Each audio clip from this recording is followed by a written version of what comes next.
Dakilang Diyos, aming Ama, na malapit po kami sa inyong harapan na may pagpapakumbaba.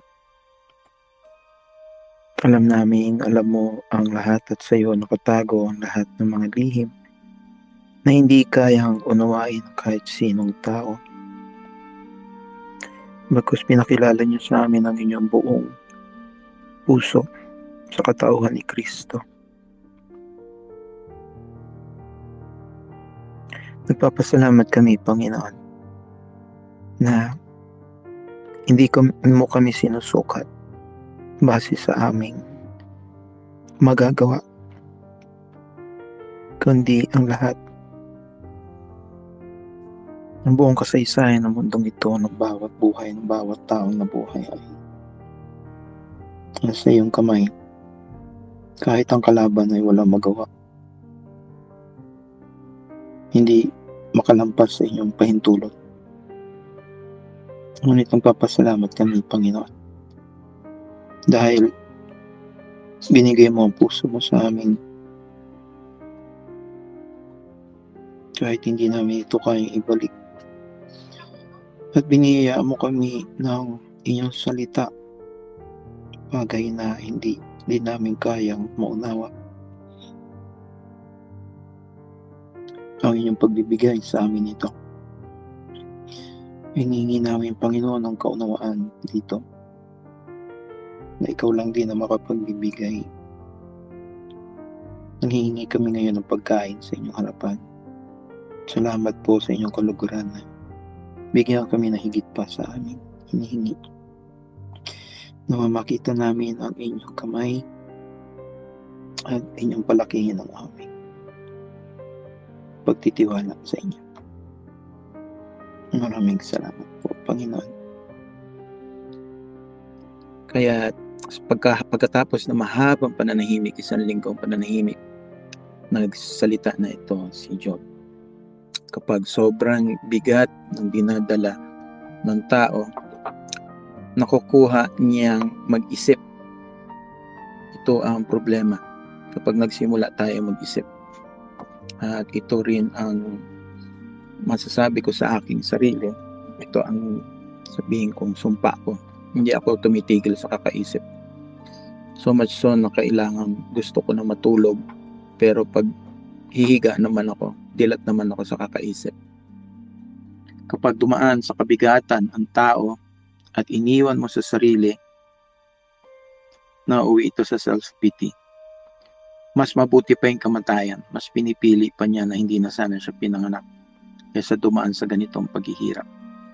In this sense, may kita natin yung pagkatao natin sa hinaing ni Job. Nasa sobrang bigat, sabay-sabay, walang time para huminga, ay bumigay na rin siya sa wakas. Kahit ang isang matuwid na tao na may takot sa Diyos, may kapulukan pa rin sa kanyang pagkatao, bunga ng laman. Ang kawalan ng revelation ng Diyos ang naging sanhi nitong hinaing niya dito. Pero wala tayong makikita dito sa umpisa na kausap ng Diyos si Job. Kaya nga ang kagandahan ng pagtatapos nito, ang aklat na ito ay nalinawan si Job mula sa kanyang pagkakilala sa Diyos. Kilala na niya ang Diyos, hindi sa hindi niya kilala. At may paninindigan siya sa Diyos, hindi sa wala. Ngunit mas nakilala niya ang Panginoon dahil sa dinaanan niyang paghihirap. Ang kawalan ng revelation ng Diyos na nagiging sanhi na ang tao ay nagtatanong, nagdedemanda ng dahilan mula sa Diyos, na kailangan ipaliwanag ng Diyos yung kanyang ginagawa. At kahit naman maunawaan ng tao, wala naman din mababago sa sitwasyon niya. Ang kagandahan ng ating katayuan ngayon kumpara sa katayuan ni Job, bagamat maaari natin danasin yung faith na meron si Job sa oras ng paghihirap, ngunit ang mas natatangi sa atin is hawak natin ang salita ng Diyos. At ang ginagawa ng Bible, pinapaliwanag nito sa atin ang lahat ng nangyayari sa buhay. Hindi sa katulad sa time ni Job, hindi niya alam kung ba't ito nangyayari sa kanya, kaya sabi niya, mas gusto ko lang mamatay, hindi na sana ako pinanganak.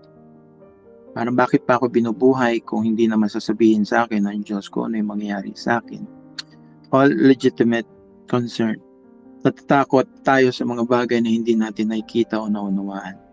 Kaya napakalaking biyaya ng faith. Dahil sa faith, hindi mo kailangan makita o maunawaan. Enough na meron kang Diyos na mapapagkatiwalaan. Ginagawa ng salita ng Diyos sa atin, kumpara sa sitwasyon ni Job noon, ay binabaling ng salita yung ating paningin mula sa paghahanap ng dahilan tungo sa pagtitiwala sa kamay ng Diyos. Yung ating suffering, nagkakaroon ng purpose. Kaya sinasabi, hindi ko matanggap. Kasi hindi niya nauunawaan kung para saan. Pero sa huling araw, kapag tayo ay nasa harapan na ng Diyos, makikita natin yung dahilan ng ating pagdurusa sa ngalan ni Kristo. At walang taong makakapag-complain sa araw na iyon. Kapag nakita na niya sa harap niya yung biyaya ng Diyos sa kanyang pagtitiis, wala siyang masasabi sa Diyos na pinadaan siya sa ganong klaseng paghihirap. Isa sa maaari natin unawain dito, yung Diyos na nakita natin nakipag-usap kay Job ay tahimik nung umpisa. Ngayon, tahimik ang Diyos. Kaya hindi natin maitawid yung reality ng katotohanan ng sinasabi ng Diyos sa kanyang salita ay dahil tahimik ang Diyos. Pero nagsasalita na ang Diyos sa atin at madalas hindi natin pinapansin. Tinetake for granted natin ang Bible, dito nagsasalita ang Diyos. Maraming pagkakataon at maraming paraan nagsalita ang Diyos sa mga nakaraan sa pamagitan ng mga propeta at mga iba't ibang tao. Ngunit nito ang huling araw nagsalita na siya sa pamagitan ng kanyang anak. Hindi niya tayo iniwan sa dilim. Tahimik siya, wala tayong naririnig na tinig. Hindi ibig sabihin nun, hindi niya kaya magsalita sa atin harapan ngayon. Mas lumalaki ngayon yung reality ng Diyos at nagiging totoo sa atin yung ating hinaharap. Na darating ang araw, itong Diyos na ating sinisisi dahil hindi natin maunawaan yung mga nangyari, ay magsasalita sa ating harapan, maririnig natin at makikita natin. Hindi na tayo manghuhula sa kung anong kanyang kalooban dahil sa araw na yon magiging malinaw lahat. Ano kaya ang dahilan at ang tao ay sinilang? Ito yung malaking tanong para sa buhay ng lahat ng tao, hindi lang ng Christian. Lahat ng mga nag-suicide, ito yung tanong. Since hindi nila makita yung sagot, pinatay nila yung kanilang sarili. Hindi obligasyon ng Diyos na sabihin sa atin kung ano ang mangyayari bukas. Obligasyon natin na maniwala at magtiwala sa Diyos, na alam niya yung kanyang ginagawa. Binuksan na ng Diyos ang sagot sa tanong na ito. Binigay sa kanyang iglesia. Nakita natin sa Westminster Shorter Catechism, ano ang punot dulo ng tao? At ang sagot, to glorify God and to enjoy Him forever. Makilala ang Diyos, luwalhatiin ang Diyos, at manahan sa kapayapaan ng Diyos. Let us rest in the fact na alam ng Diyos yung ginagawa niya. At kampi siya sa mga nagdadalamhati. Hindi niya binabaliwala ang ating pinagdadaanan dahil dinaanan din niya to. Alam niya ang sakit ng ating pagkatao. Alam niya ang sakit ng mawalan, mamatayan, itakwil, mapagkaisahan. Alam niya lahat ito. Kaya siya imperfect na takbuhan natin. Marami tayong hindi magagawa hanggang sa huling sandali natin buhay. At hindi itong basihan ng Panginoon kung ba't niya tayo minahal.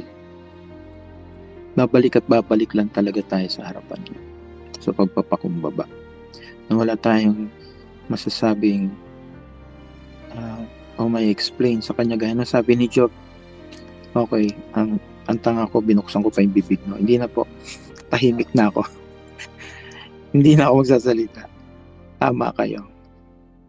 So in a way, meron na tayong hindsight at kodigo sa future events na maaaring mangyari sa ating buhay para sa ikakalalim ng inyong pananampalataya.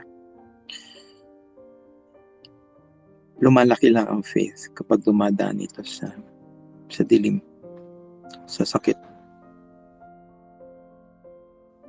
even sa harap ng kamatayan. Pero kung ito man ay dumating sa inyo, know for certain na ito ay para sa inyong kabutihan at para sa kanyang kaluwalhatian.